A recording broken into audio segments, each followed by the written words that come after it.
کچھ لوگ کہتے ہیں کہ آپ آیت اللہ خامنائی کے لیے اتنا افسوس کیوں کر رہے ہیں، وہ تو ہمارے لیڈر نہیں تھے۔ مگر حقیقت یہ ہے مسلمانوں کے لیڈر وہ نہیں ہوتا جس کا تعلق صرف ایک قوم سے ہو۔ لیڈر وہ ہوتا ہے جو امت کے درد کو اپنی آواز بنا لے۔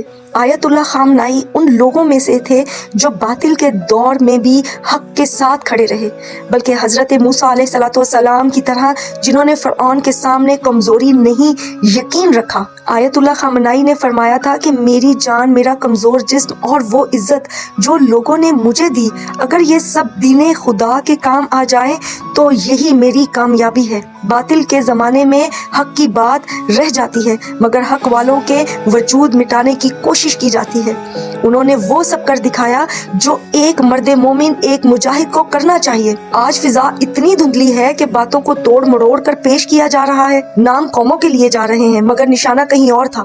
اصل حقیقت کو چھپا دیا جاتا ہے اور شور کچھ اور مچایا جاتا ہے۔ یہی تو فتنوں کا وقت ہوتا ہے، جب سچ آہستہ بولتا ہے اور جھوٹ بہت اونچی آواز میں۔ ایسے وقت میں ہمیں طاقت ہتھیاروں سے نہیں، ایمان کی روشنی سے ملتی ہے۔ قرآن ہمیں یاد دلاتا ہے کہ اللہ حق پر ثابت قدم رہنے والوں کے ساتھ ہے، اور جن کے دل زندہ ہوں وہ اندھیروں میں بھی رستہ پہچان لیتے ہیں۔ بس دعا ہے کہ اللہ ہمارے ایمان کو اتنا مضبوط کر دے کہ ہم فتنوں کے شور میں بھی حق کی پہچان نہ کھو بیٹھے۔